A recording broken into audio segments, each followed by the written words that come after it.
A member of my church is an 81-year-old teacher. This last February, she went on a safari in Africa. And this last Saturday night, she did a presentation of it at the church for Vespers. Since I operate the PA system, I was able to uh, record the audio of her presentation, and she had brought back 2,000 pictures from Africa, and she put in uh, her presentation 93 of those pictures into a PowerPoint presentation. So I took that PowerPoint presentation and the audio, and I made this video of it for all of you. Do, do, do, do. Sideways so our speaker could see her slides. And without further ado, I'm going to introduce you to Sandy Becker, who is going to share her safari experience with us in Africa. All right. Yeah. Let me take this. Well, I was a little nervous because he said something about the word mission. And I have to admit, I did a lot of nice things there, but this was strictly a pleasure trip, a dream. So, Sharon and I got together in November. I found out about the trip through the guide, the leader of naturalists that started the hikes in the Sutter Buttes 45 years ago. He was leading the trip to Africa, and he's led 40 trips to Africa before. He's a professor, at Prescott University in Arizona. And he just retired in July at 72 years of age. And he put out this brochure way last year. And I go, oh, I retired 15 years ago, and I had a list. And I haven't done one cotton picking thing on it. I've had fun, though. I've been teaching and hiking in the buttes and all that and doing all the things I love. But Africa was on my trip list. So that's, when I saw that, then I decided to go because I at least knew one person. So it ended up there were 10 of us and the guide. Now, Sharon knows her way around the computer. I call myself a dad, but I can do a few things. But anyway, I went to her house, and we got my tickets. We did all this kind of stuff. And I have to tell you about the first part because that was an adventure in itself. And so I drove my car on, this is January 22nd is when it all started, and I finished in February 14th of this year. It's summer there. That's why I was so tan when I got back. So had my ticket it was all perfect. I was supposed to go to San Francisco. I parked my car at the motel I spent the night at, and then I went right to the airport the next morning by a shuttle, left my car there. It was so wonderful. And so I took Delta from San Francisco to LA, and when I got to LA, they said, please see the ticket agent. Oh, okay. No, I'm not going to. So I'm only telling you this because you never know where you're going to have adventure and what you're going to meet. And so I go to the ticket agent, and I knew I was supposed to get in LA. I had a short layover. And then I was supposed to get on KLM and go to Amsterdam, and from Amsterdam to Mount Kilimanjaro Airport in Africa. And so I went up and I showed her my ticket stuff. And she said, well, we rerouted you. Oh. And I said, oh. And so she said, yes, you're going to go to Addis Ababa, Ethiopia, on Ethiopian Airlines. And I looked down at the date upside down. I go, yes, but I'm getting there a day after the trip starts. And I'm already, I don't want to miss anything. I'm going to stay wide awake for everything. And she said, well, anyway, they rerouted me. And my layover at the airport if anyone knows me, I'm a very good waiter. I can wait a long time because I have reading, I have word puzzles, and I don't sleep. I just kind of just keep working on those. 11 hours layover. So anyway, when I got to Kilimanjaro and went through all the stuff, it was quite a layover in Ethiopia. Oh, yes, that's the most important thing. I called her. My cell phone, I called and I said, I called my husband. He can't do anything but laugh. He says, that's why I don't travel. He always tells me whenever something comes up, he says, well, that's why I don't go on cruises. Did you hear about this? And stuff. So he said, that's why I don't travel. I said, okay. Anyway, I called Sharon. I said, Sharon, I don't know what to do. They're going to come and pick me up at the night of the 24th. And I'm not going to be there till the afternoon of the 25th. And I didn't know it was an hour drive from the hotel even then. And I'm thinking, oh, that's just horrible. So I said, okay, here's what you do. If you can get his wife is at home, so email and call if you could possibly, and then Prescott, Arizona. And it's because of her that I was able to get picked up correctly, because otherwise they were on their way to leave when he happened to look at his email, and there was an email that she had. So I thanked her a million times, even though I couldn't contact anybody the whole 3 weeks.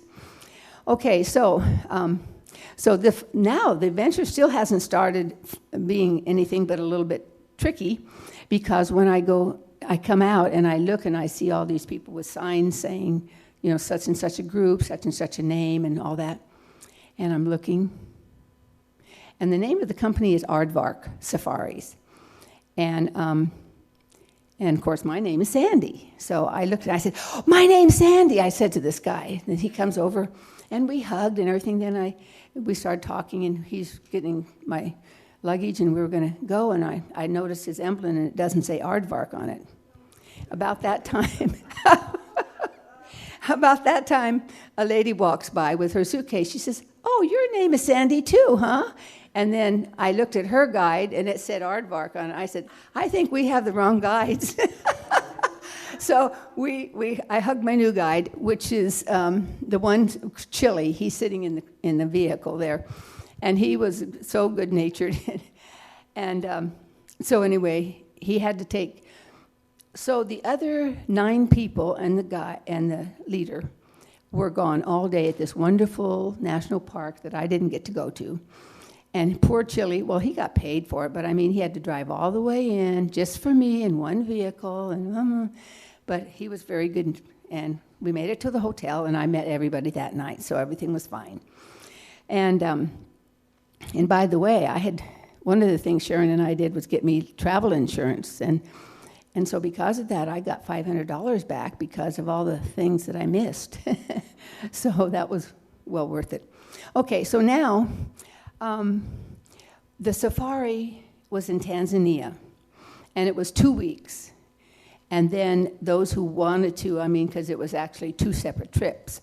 The third week would be 1 week in Uganda, and this is probably the highlight for me, was to trek in to see the gorillas, and I've told that story at church for the kids, but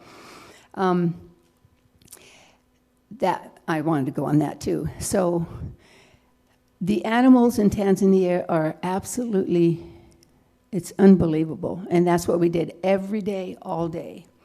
We put the top up of the vehicle and Toyota Land Cruisers, and we watched for animals all day long, took pictures. A lot of the people were avid bird watchers. They knew the name of every bird. I saw them all. I don't know all the names, that's for sure, and I don't have a book about them. So, but we would just drive in certain places, and we would see hundreds and hundreds and hundreds of animals. So the reason I have this one first is because the owner of Aardvark Safaris is the man in front. It's Augustine, and he has studied in the United States under Walt Anderson, my leader, and he got an advanced degree, and he uses it in Tanzania. I don't know, it's too deep for me, so it's something he learned. But he owns a company, and those are our 2 other friends, David and Chili, are the drivers he drives one car, and they each have a car. And we would trade drivers, so we'd get to know one's personality. They were wonderful to us. They ate with us. They were like family.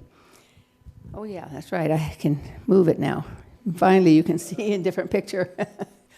So, Aardvark Safaris, those are our 3 vehicles. And they carried inside, they had refrigerated ice chests with water in it, so we had constant flow of water because it was hot. And so we took advantage of all that. And the places where we stayed, they always fixed us a lunch, a box lunch, very thorough. And so we would stop at noon and eat somewhere and just keep going.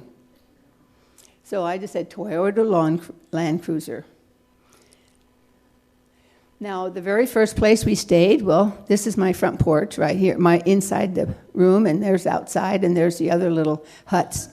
Now, the only interesting thing, well, one of the interesting things is, as soon as it's dusk, or as soon as early morning, nobody can go out of their house by themselves and walk anywhere. And so there's some wonderful people who are hired. Mostly they were from the Maasai tribe. They hire themselves out to be night watchmen, basically. So you just shine your little flashlight, and here they come, and just cheerful as can be, smiling and walking you to there and back. And yes, we did hear sounds in the night and stuff like that. But we didn't ever get threatened by anything. So that's my little house. And it had a shower outside, a nice tile shower, and then there was one inside. It was kind of neat. Now, one of our first outings is something that not everyone gets to do, and it's put on by a young man, he's younger than I am, so I call him young. He was a part of this tribe. This is the Hadza tribe. I have a book on them if anyone's interested in reading about them. It's very interesting. They're the bush people. And literally they live in the bush, and they are threatened all the time. There are very few left. Probably, in Tanzania anyway, probably about 300. So we are allowed to go. And at first we were real hesitant to take pictures or anything. And Omar, who took us there, he has gotten educated, and he sets these trips up. And so when we walked in, this is what we saw.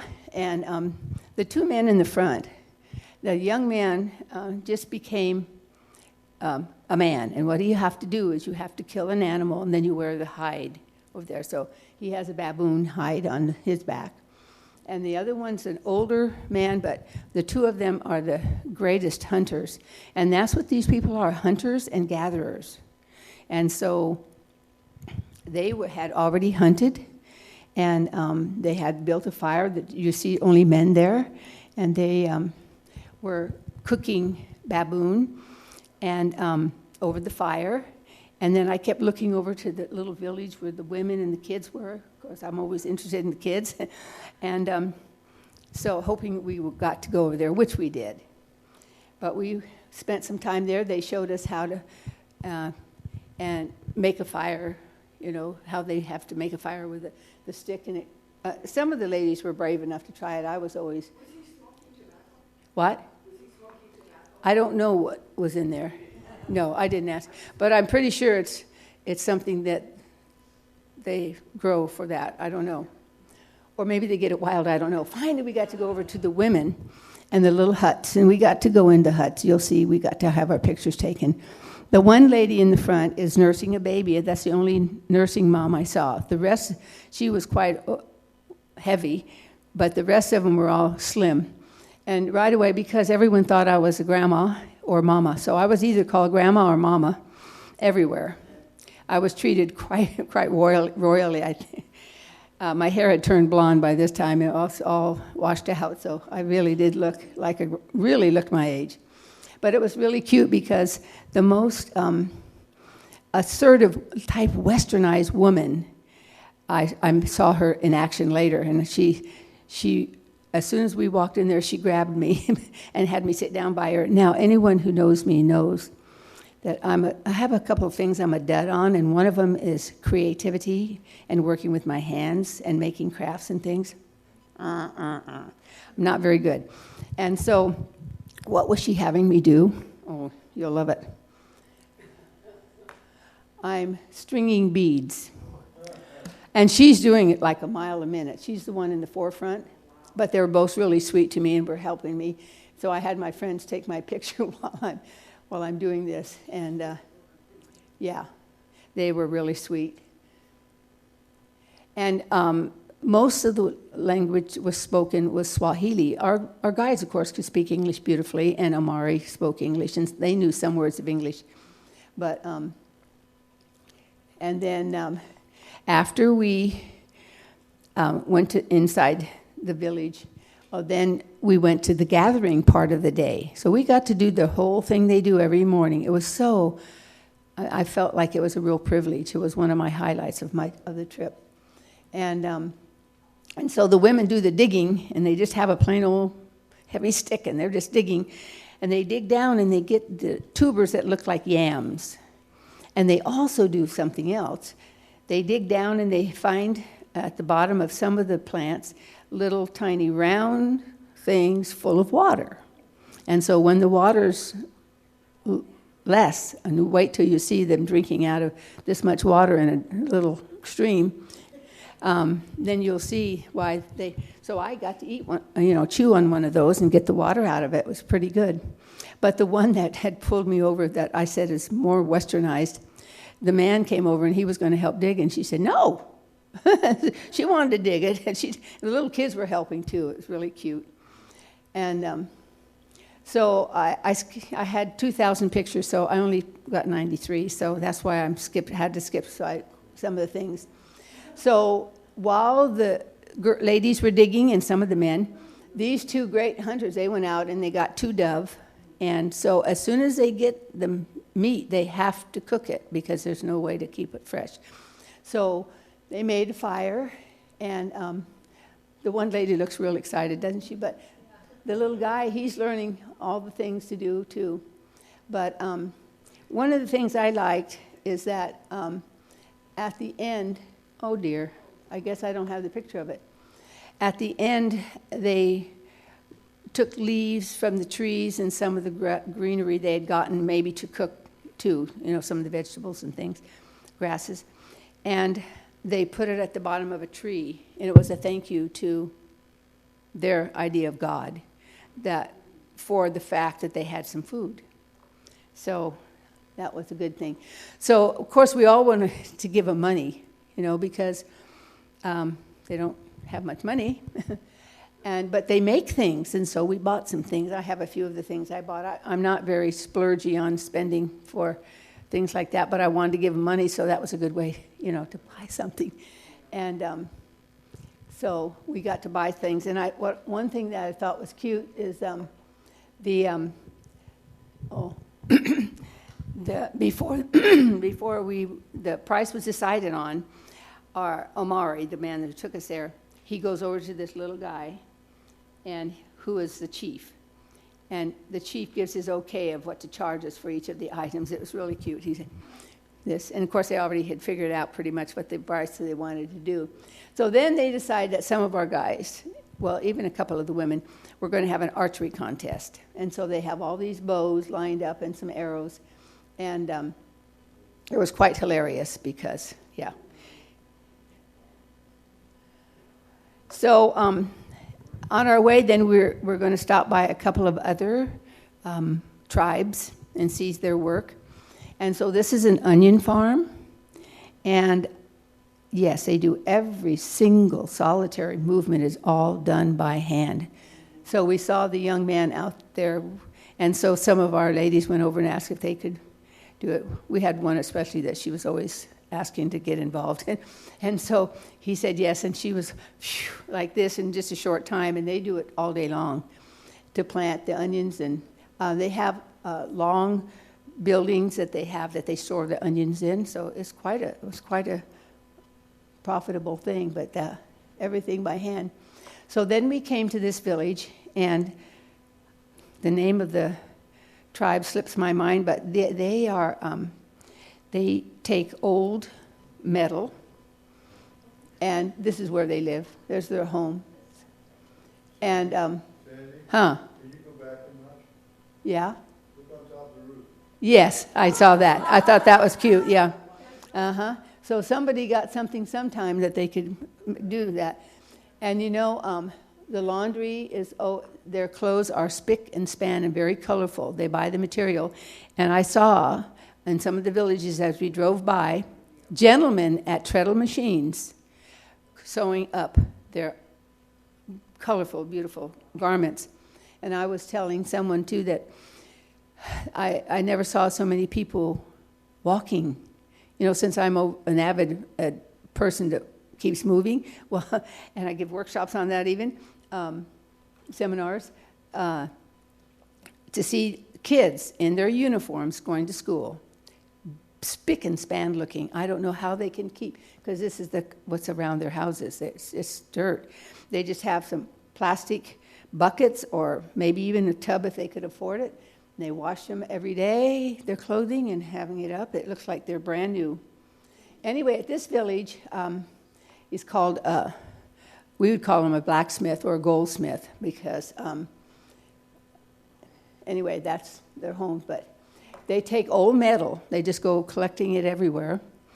And they make a fire. And now the thing that I thought was just, I mean, to me it was just priceless. The man in the back is doing the bellows, you know, to make the fire hotter. And it's 2-gallon milk or water containers that they have made a certain way that they can use them as bellows and make the fire hot enough to melt them. And then he pours it into a, you'll see, he pours it into that. And then now what he's doing with his hands and feet and the little thing, and I have a bracelet that shows his work. It is pretty amazing. And so we felt really happy afterwards that we were able to help them by buying some of their things too. And of course, the ladies always wanted us to pose with them. So I did. Oh, Grandma.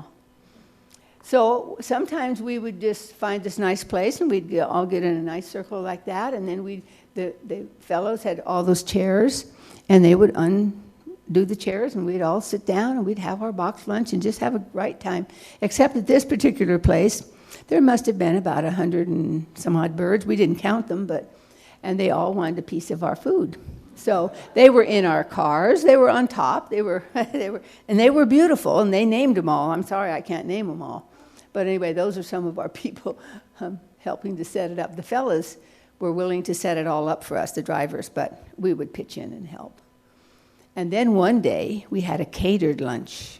So they had set up this tent. They even had a porta potty, and they even had cold drinks. The food is fabulous. They have the chefs really are excellent. All the food was well cooked. They eat lots of vegetables. And so anyway, we had a great time. And I don't know if I got to keep the picture. I didn't.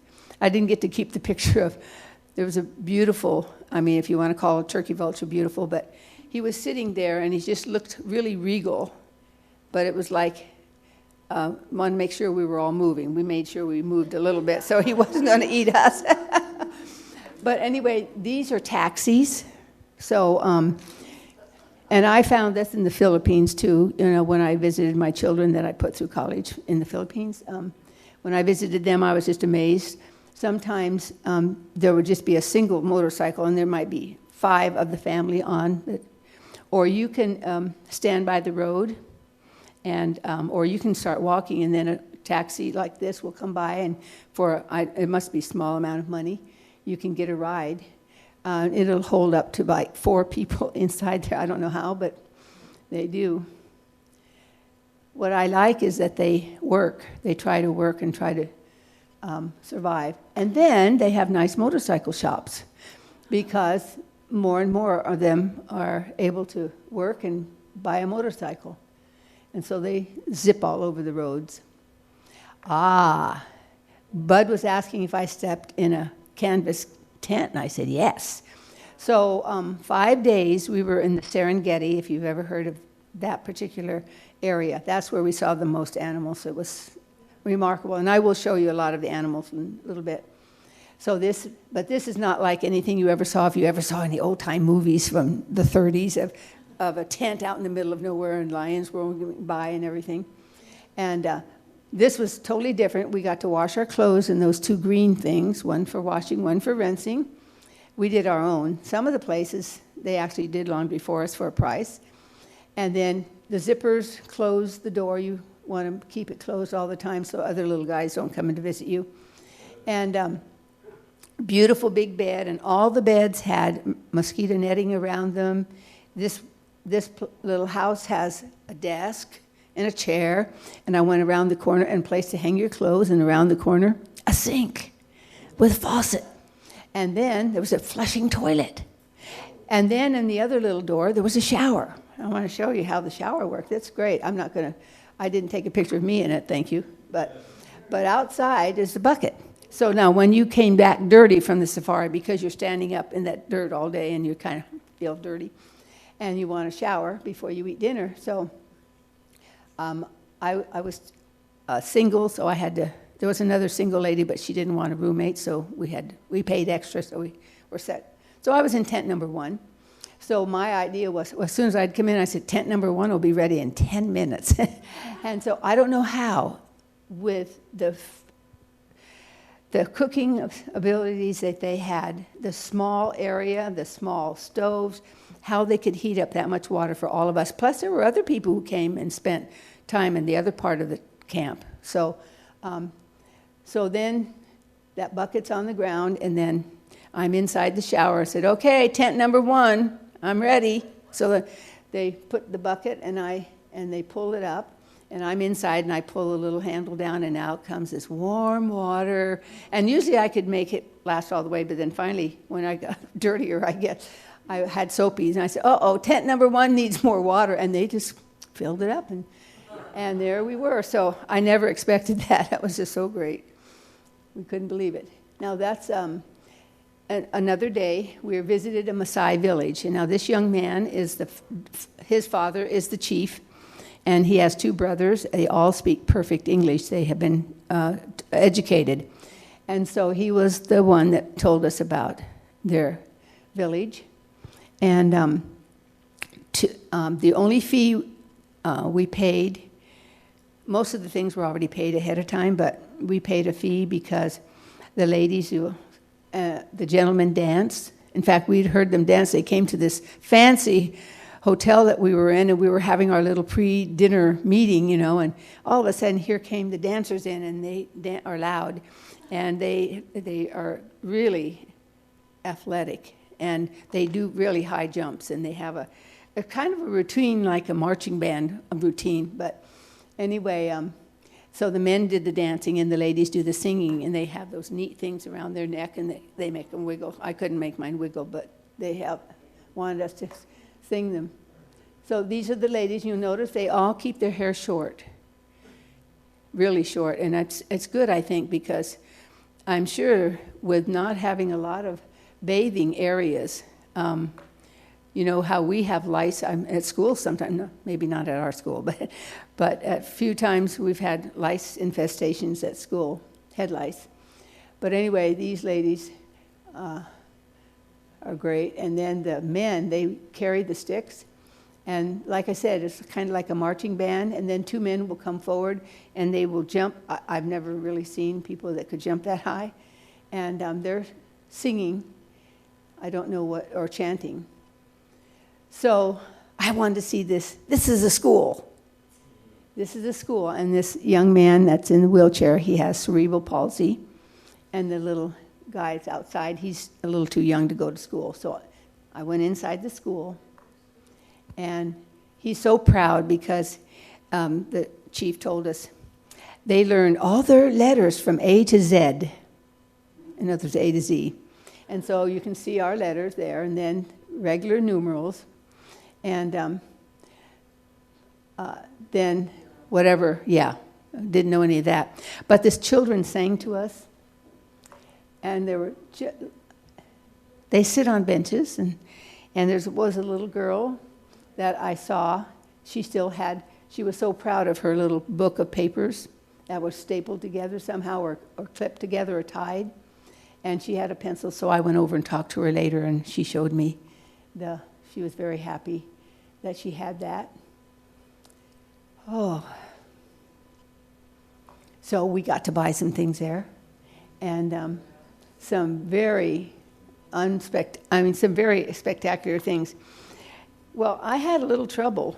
I kept running out of money, and there aren't ATMs everywhere. And of course, I did have to wait for payday, which is the 1st of February. I had to wait to get some more money, and so I had $18 left, and there was nothing less than $20 here. So I felt so bad. And I paid $20, to see the dancers and stuff. So I went up and I told the man, I said, I feel really bad. And he said, which one would you like? And what's interesting is the different women and men from certain homes have made the thing. So this area belongs to one person, that around the corner is someone else. And so I said, this is the one I like. And he said, you can have it for $18. So I know. So we finally got to towns where I could go to ATM and get some money. And this is another place we stayed. It was one of our last nights. It was called The Farm, and it was truly, well, it was super. And the room, okay, now we're going to see some animals. Now, one thing, there's a huge crater, and I can't pronounce it. It starts with an N, but it's a very long name. And so the day before, we had been driving on the road, and my camera is nothing to write home about. I brought 2 cameras in case I couldn't. So even with my camera, all these pictures were taken with this little one right here. Yeah. And I took 2,000 pictures. Some of them were with this camera, but that one was handier because you could carry it in your pocket. So I was able to get it, make it telescopic a little bit. And those were the only rhinos we saw on the whole trip. There were 3 of them, and that's all. So the next day, we spent the entire day inside the crater. We drove around and saw all the animals. And it was birthing season for the wildebeest. They have probably 1.3 million wildebeest in Tanzania, and, well, mostly Tanzania. And they're starting their migration, and I'll show you a few pictures of them. But anyway, I saw them from above the crater, and then the next day, we got another picture. But now this is so unique. Mr. Elephant, I didn't give this picture to the kids because I had forgotten how interesting this was. We sat there and watched him pick up a giant ball of that red dirt, and it was too big to put in his mouth, so he just took his foot and smashed it. Then he just picked up a piece, and he ate it because it has minerals in it. And also they like to put it on them because it cools them, and so that's why he looks so clean. Yeah, that was a very interesting thing for me. Yeah, that's where he stomped on it. And they just roam. You'll just see a long line of them following each other, and they had a ball. We must have spent 45 minutes here. It was so fabulous. They were wrestling like kids do, it was just great. And then there was one little guy that looked like maybe he'd been near there, but he'd never been to the water. And their little trunks don't work for 3 months, so they can't use them to, suck up and do anything like that. But they touch things with it. So the mom I didn't have a picture at that time of the mom. I couldn't put them all in, that's why. And so the little guy walks over. And I don't know how the mom communicated. Go ahead and put your trunk in. But anyway, he put his trunk in, and he dabbled the water, just touched it. He's not in the water, though. He's on the shore, and he's going like that. And I guess she thought that was enough of a lesson for the day, so they walked off. And the rest of them were because it was super hot. and they were just having a ball, swimming and that interesting thing about their ears, I said it when I told the children's story, and I have some pictures left over from those times if anybody wants to have one. Because I told about elephants, the lions in the trees, and the gorillas. But only the African elephants have such huge ears, and we can see the blood. I didn't go into detail for the kids, okay? It was all right. But all the blood vessels go in there. So when they wave their ears like that, it really cools them off because it goes clear through their whole blood system. And it's really beautiful to watch them do it. There's that baby standing underneath Mama, and she doesn't even touch her belly. It's so little. It's adorable. Now, the lions are what amazed me because how many we saw. And of course, we say cats sleep 20 hours a day. My cats do anyway. 22 hours a day, these guys sleep. And of course, they're not hungry. They've eaten at night. Usually the female kills whatever they're going to eat, and they all eat, and they get all, We would see as many as 13 we'd count. And they were laying in all sorts of positions, just like a bunch of people taking naps. It was just so amazing. And some, they looked so regal. And the only pictures of babies I got were these. And Mom did not want us having the picture, so she kept moving. And the sad thing is 50% of the babies don't make it to adulthood. I mean, it's as we would call it, dog eat dog. But I mean, they get eaten. If they're very well protected, though. So this is another member of the Big Five. The Big Five animals, I have a T-shirt that says the Big Five. It's black rhinos. It's Cape buffalo. It's leopards. Anyway, I have them all on here, so I'll remember when I see them. But these cattle egrets are so interesting because they like to have them on their back because they're eating the parasites off of them. So any insects they have, they just go right ahead. You'll see wildebeest there, zebra, and cattle egrets. And there's other birds that like to get on them too that eat the parasites, and they let them. The only picture of the leopard in a tree. They do like to eat in a tree. But he wasn't eating. All we saw was his rear end. And the other carloads, when they got back, they were kind of taunting us. Said, we saw another leopard. But anyway, we didn't. We only saw one the whole trip.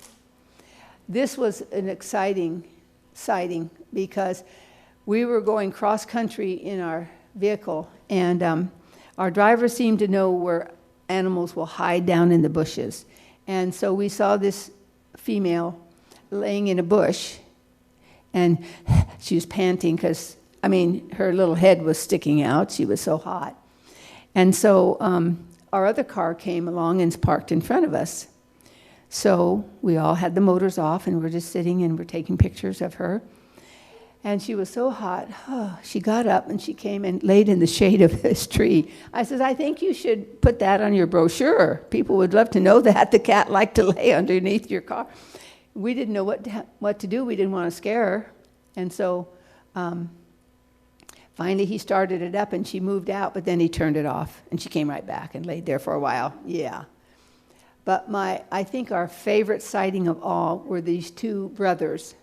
They figure most of the animals about at the age of 2, they're kind of like, bye-bye, Mom says, and they go out on their own. Well, these two brothers just were having just typical stuff that kids would do together, brothers and sisters, but they happen to be brothers.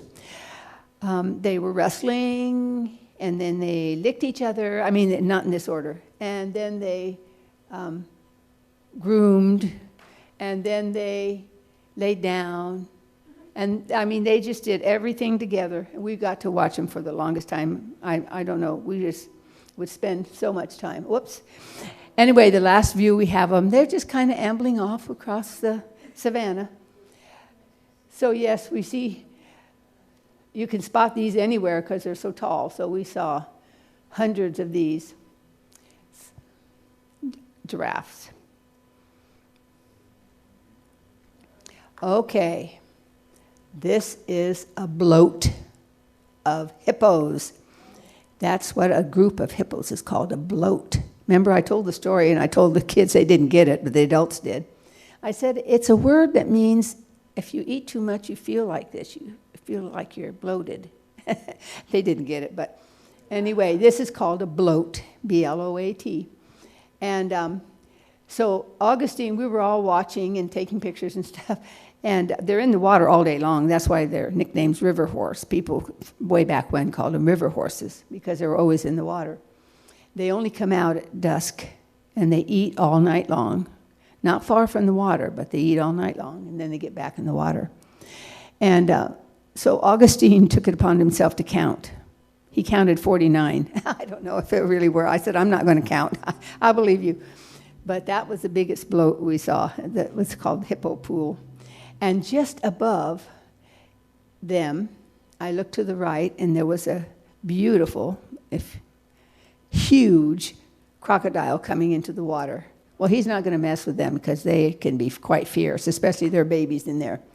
The only thing that bothers me about them being in the water is they go potty in the water. And that's not, that was the only thing that didn't set too well with me. But I did get one out of the water. She actually came out a little bit earlier than some of the others, so yeah, they are huge. Yeah, I know, I'm not going to go. And that sounds funny, but when they go potty, they wiggle their tail back and forth, and of course it just mixes it all up in the water like that, and so that you can just imagine 49 of them all day long. Yeah. I thought this was kind of neat, though.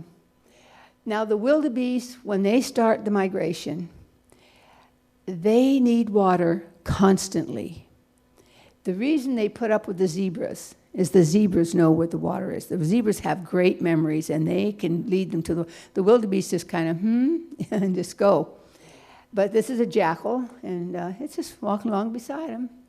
And some of the pictures I have of lions, right on the other side of them are some of their prey, but they're not hungry, so they just wander around by them.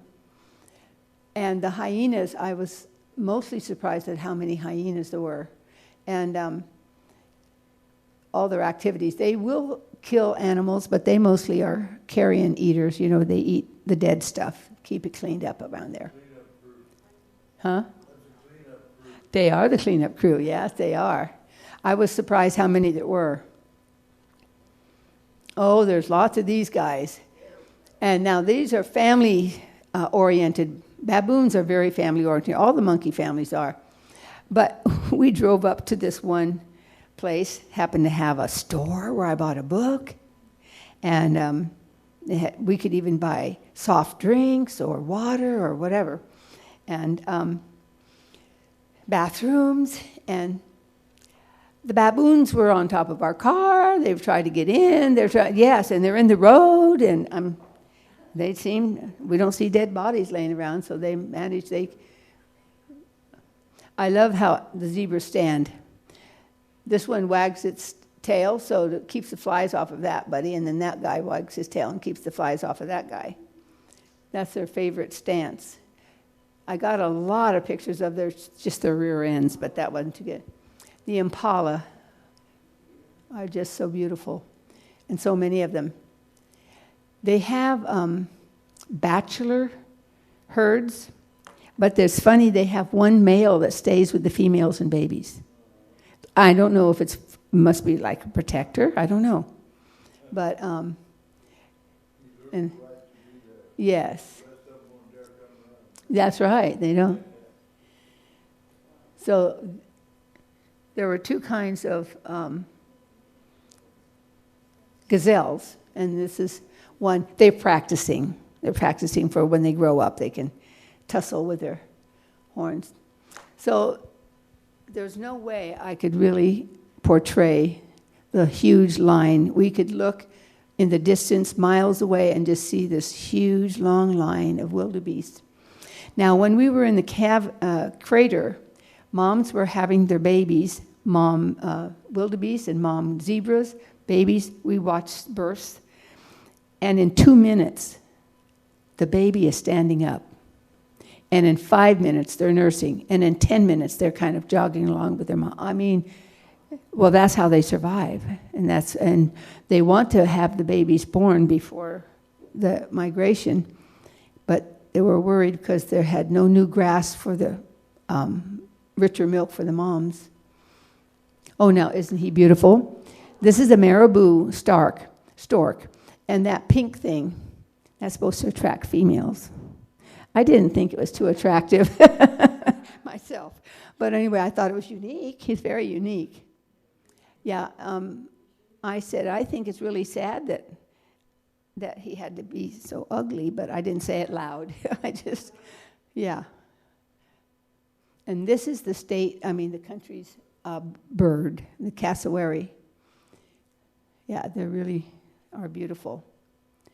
I took that all by myself. I actually got him to stand still and pose. No, I don't know how I did. Now, if you want to see something interesting but kind of is dung beetles.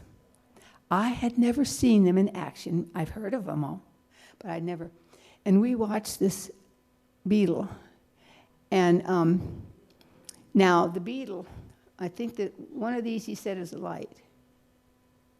Maybe you can see it better than I can, but okay, they take poo-poo and make it into a ball. And then they put their back feet against the ball and their front feet on the ground, and they roll the ball. And that one on the far top, on the top, is so huge that poor beetle could not budge it. I mean, I said, take some off. But anyway, he couldn't move it. So what the whole idea is for them to keep moving it until it falls into a little hole. When it falls into a little hole, then they lay their eggs in there, and then when the babies wake up, they eat all of that. That's what they eat. Yeah. So I mean, survival. But I mean, we wondered, and we watched, and the one guy, he came to just a little stick. I thought, I want to go pick the stick up, and so he can go. He found a way to get it over the stick. I don't know how he did, but anyway, it was really, or she. But that one, he couldn't budge that great big ball of potty. So he might still be there working on it. This monitor lizard we saw when we were driving across Waterhole. I don't know if I put the picture in. Oh, and then I saw this guy, but I didn't get too much closer than that. I was very respectful of the crocodiles, yeah. And mostly the ostriches were in the far distance. And yes, sure enough, you'd see some with their head on the ground. I mean, just like it says in books. But we saw a few young ones that were. So this is our meeting, our last meeting. This is the drivers. Our guide is the white-haired gentleman in front. And we're having our kind of like a debriefing, because the next day we're going to be traveling back to our first hotel, and then 4 of them are flying back to Prescott. They're not going to go to Uganda with us. And after when we got to Uganda and did what we did, we decided that none of those 4 could have done what we did in Uganda. So it was good they went home. They were mostly interested in birds, so that was perfect for them. In the group we have that stayed with us, 4 professional people. In fact, the one lady has one of her photos in the Smithsonian. She's the third one around. She didn't brag about it, her husband did. She worked for him, he was an orthodontist, and next to them is a pediatrician, and her husband was an eye doctor. I'm still in contact. The eye doctor posts something every day, and on a blog. And so they stayed with us. So that was our last one. So last night at the hotel, when the other 4 had left, we had ice cream. Real ice cream. And the first night, when I got there, I saw there's a joke about the four professional people. They travel a lot together. In fact, they're on a trip right now together. And but the one likes ice cream, and so we didn't have it. We had it 2 times, so 12 days apart. So I bought mine the first night. I didn't know how it worked, so it was $12 for. I got 3 scoops, though. What do you expect? Sorry. So now this is our new. We flew to Uganda, and we're with a different group now, GoFan, and it's also in the computer as Go Far. So it was a totally different group. They must be quite new, and they had 3 cars and 3 drivers, but the drivers weren't. I kept coaxing them, why don't you eat with us? We're spoiled, with the other. And in Uganda, everybody speaks perfect English. It's absolutely, they can speak Swahili too, but they speak English beautifully. And so when we got picked up at the airport, though, they had their town vans. I don't even know if I have a picture of their town vans. It's kind of like my van, Chrysler Pacifica. But anyway, this is what we rode around in every day. And push up the top of this one too. But they did not have cold water there. They had water always in their rooms, so we could take some of that. Oh, so our first adventure. Oh boy, this was a great adventure. We were going to get in these boats. And we're going to go out in the swamp, and we're going to see the shoebill bird. Oh, I tell you, that professor talked about the shoebill so long. And the lady in the back, Maria, she called me Mama. And so this young couple, 4 people met us in Uganda, and this young couple, I just treasured them. They were just great. They worked at Mount Lassen as naturalists. And so we're on the same wave pave. Anyway, so the 3 of us, and then Maria, and then Tony was the guy. Well, we could use the motor a little ways, and then pretty soon you use the pole, and we were the lead boat. I'm hoping the swamp wasn't too deep, because actually the boats were kind of rickety. But anyway, so Tony wanted to take pictures with my camera. It's just hilarious, because I didn't know till I got home how many pictures he'd taken of the shoebill. Now, shoebills, you'll see it. It is ugly. And it's very stationary. They don't like other ones around. No other birds, no other shoebills. I think they get together sometimes, but I mean, no, the males don't really. They guard their one spot. So here we're the lead boat. There's eight boats.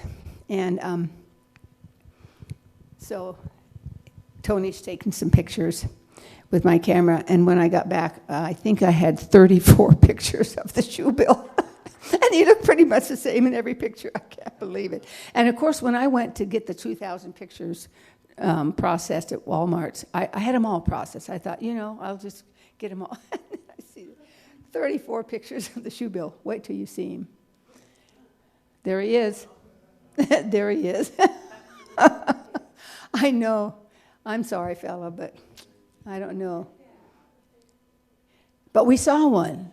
And then, as we're driving down the highway, we all looked to our right, and there was a shoebill out in the field. So we laughed. Here we went to the swamp, but who would have missed that adventure? That was the best. So there's Tony. He's the one that took the picture. But we had a grand time. Oh, and we actually went to the equator and all had our pictures taken in there. Oh, by the way, what we found out is they want us to wear beige or light green. I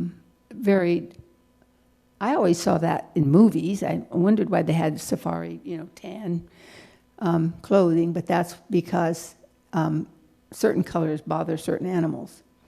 But anyway, so we all had our picture taken in there. But the man did a experiment on the south side of the equator, and he had a little setup and had water in it, and then he put a feather in it and watched it go around, and then he moved it over on this side of the equator line on the north side, and the water goes out around the different direction. And then if you put it right on the line, it just kind of sits there. So I thought it was interesting. I don't know if there's a magnet he has underneath it or not. I don't know how he did it, but it was kind of interesting. Now, I kind of adopted a young man, one of the drivers. His name was Derek, and he was just so congenial. And I said, "How old are you?" And he said, 34. And I said, "Oh, you could be my grandson." I said, "I have a 42-year-old, a 38-year-old, and a 36-year-old. You'd be perfect for my grandson." So I'm grandma for the rest of the trip. Well, his uncle built a place that he hopes someday will be a stop-off for one of the groups, because they have the cabins, they have everything. But they have signs like this on the whole place. I definitely couldn't have shown them all because I took a picture of every one of them. But they were all uplifting except the one that Mike Tyson sang about women. It wasn't very, I don't know how come they thought it was a good one to have there, but I didn't take a picture of it. I mean, I did for me, but not there. Okay, so this is one of our little cabins. This is my little room. And there's a sign out that says deluxe rooms. And so these are ours. And then we look down below us, the lower ones, they're a little bit more roomy, I guess. I liked it, but called superior rooms. So, yes. So anyway, this is where we stayed, and we were going to, the next day, we were going to go trek in to see the gorillas. We're so excited. Could hardly sleep. But while we were having dinner, the rain poured down. I mean, we could hear it on the roof. We thought, oh my word, we're going to be soaked getting back to the room. But then it just quit. By the time we finished eating, it had quit. So we were lucky. It did not rain when we went into the jungle the next day. So there's the leader, and there's my grandson, Derek.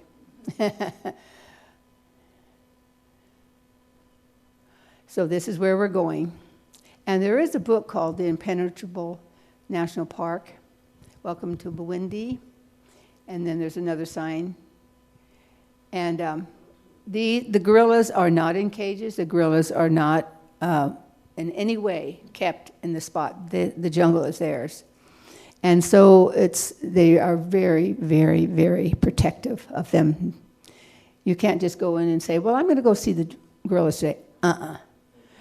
Besides, there are other animals in the jungle, and our guide, the guides carry a rifle, not to kill an animal, but to scare, like if they saw a leopard. We saw hippos in water and stuff like that, but we didn't see any leopards.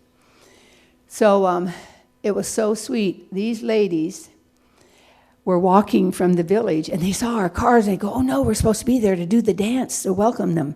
So they ran down the streets. We said, no, you don't have to run. We have all day. But anyway, they were so sweet. And I wanted to get a picture in the far, far left. You can see the musical instrument that the one lady is blowing is, I don't know how she cut it, but it was a gallon plastic bottle. And she blows in it. And then that one lady had the drum. And they sing so joyously, and they were dancing mostly to welcome us and to have that we would have a good day seeing gorillas. It was so sweet. We really enjoyed them. And then our guide, he's Chaba, is our guide, and he's showing us the family of 19 gorillas that we were going to be trekking in to see. Now, our other group, we had to be split up in groups of only 8 can go at a time. And so, and they don't just say 8, okay, and then we come back and 8 more. No, it doesn't work like that. It might be days in between or even weeks in between. As I asked my porter, I had a porter. Several of us, actually, of us 8, there were 6 of us that were 65 and older, so we got porters. We thought, well, sure, carry our pack. That'll be great. We didn't know how steep it was, so it was a good thing they had our pack. But anyway, they have named each one of them. But he's telling us some more about it. We've been pretty well educated on it. Now, as soon as we said how many porters we needed, the porters all lined up. They're men and women. They wear these very neat, as you can see, that keeps their clothes very clean. This is Grace. This is my porter. She latched right onto me. And she's carrying my little pack. And Chaba wanted, he's had enough experience, 27 years of this. He's going to retire, he said. But you can't get an idea of how steep that is. But anyway, it's extremely steep. And, of course, it had rained the night before, and the jungle's wet anyway. You touch a tree, and water comes out of it. And well, I was really a good sight. I don't know how she looked so beautiful the whole time, but she did. So she actually helped me down a lot of times, and she helped me up sometimes. Chaba was first, and then Grace, and then I, and then January was behind me, and the lady he was helping, and all of us older ones were in front. In other words, he wanted us to go our pace because he said so many times the men and the boys want to go, try to go. That's not the idea. You have to be quiet because the gorillas move their homes every day, their beds every night. So they're in different places. You don't even know where you're going to find them. So we're very quiet and respectful. And so he said, do not make eye contact with the silverback. So we tried not to, but look at him. He made eye contact we were all standing kind of in a half circle, just with our mouths open, and very close. I mean, you can tell by the picture, we're very close. And he actually looked at each one of us. And then when I told the story to kids, they loved it. On Read Across America Day, I told it to 4 different classes. I said, and then what do you think he did? And I said, no, this is what he did. He rolled into a ball and went to sleep. I said, do you think he was afraid of us? Did he think we were going to hurt his family? And they said, no. I said, you're right. He was perfectly happy with us in there. So that was a really neat. So then we saw Mom and baby. And we kept pulling the bushes over like this so we could peek in and see the babies wrestling around on the ground. But we didn't want to make too much noise, you know. Like I said, we were very close. So it wasn't very long before I happened to look over to my right behind me. And I saw some of our other group that was supposed to be on another trek. They were trekking in to see a family of 10 gorillas. Well, what happened is their 10 gorillas came and met our 19 gorillas. So I said to the kids, how many kids is that? 29. That's 29 gorillas. And so I said, but they weren't. You know what they were doing? This silverback was the dad, and this silverback was his son. So they would just say, hi. It was like they were visiting. So they're just roaming around from one to one, just like we would if we got together with a whole bunch of relatives. But only reason I took this picture, the ones that heard my story know why. That gorilla, I called her a teenage female. I don't know what it was. But anyway, she came out from the bushes behind me as we're all in our semicircle taking pictures. And she touched my leg. Twice, 3 times, tap, tap, tap as she walked by. I go, oh my God. Oh. And then she went and sat by Nick, and Nick totally ignored her. He was trying to take her picture, so she didn't touch him. She just sat down. She just got up, came by, and then she took my pants, and she goes, tug, tug, tug, 3 times on my pants. So I said and then it went back in the bushes. It was just amazing to me. And nobody else had that experience. I asked the kids, why do you think it touched me? And they said, I think it was saying, you're the oldest one in here, so good for you. So I don't know what it was saying to me, but it was such a great experience. And everyone said, Nick, you ignored it. And he's, yeah, I'm trying to take her picture. So anyway, that's how I got the picture. But now look how close we are. I mean, it's just amazing to me. It was just, it was just thrilling. I want you to know that Grace carried that beautiful little, it's like I don't know, something you'd put on your table, maybe. She had it all in her pocket. So here I am, the filthiest one of all, because finally I said, I'm afraid if I slide down this hill on my rear, I'm going to hit you and knock you over. So just move over. I'm going to slide down this hill. And so I slid down the hill, and I was just a mess. You'll see at the end of the pictures, but so she put that down on the ground for me to sit on when I ate lunch. I go, no way, I'm not going to sit on it, but she insisted, so I did. It was so sweet. And they are not supposed to eat with us. Yeah, we ate hungrily, believe me. Yeah, you can see I'm kind of dirty, to say the least. The sweat so much, I took my glasses off, put them in my pack, and I kept taking my shirt and rubbing my face, and I rolled up the sleeves. It was a long-sleeve shirt. I didn't need it, and I stepped in, some of us did, stepped in deep mud, went over our boots, and then we'd step in a creek. And then, yeah, I was really, really attractive. But anyway, we had a great time. And the porters are told not to eat by us. I made her take half my lunch, peanut butter and banana sandwich. And she did finally take it, and they were out of sight, and they didn't stay by us when we were looking at the gorillas. They're trained not to do that, to keep it less stressful for the animals. So at the end, there we are, and look how clean they are, except for me. I said, do they have a prize for the dirtiest person? They said, no. I said, oh, man, I could have won. Hands down. But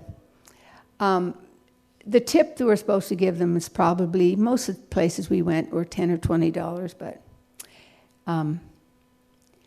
I gave her $50. And my friend, she's very wealthy. She's just an acquaintance, actually. She's not really friendly. She's a single lady that was with us, but she was very wealthy. Bought $10,000 worth of Tanzanite jewelry and stuff, but she didn't usually tip. So January had been right behind me, and one time I was clutching at tree roots, crawling up, and I felt this boost from behind. He gave me a boost. I said, you're my backup guide. That's what I do in the buttes, but I don't pack them up like that. I just kind of stay by them. And so I figured if she didn't give him a big tip, I was going to give him some of my money too. But she did. She took, because they were wonderful, and let us take their picture. So the next day we went to Queen Elizabeth National Park, and this is the main thing we wanted to see here, besides were the lions that climb trees. So we were really excited to try to see them. Plus we were going to take a boat ride. There are two lakes, hundreds of animals just on the shoreline on our boat ride. But right away, we were kind of late getting in there because we stopped and went to the bathroom.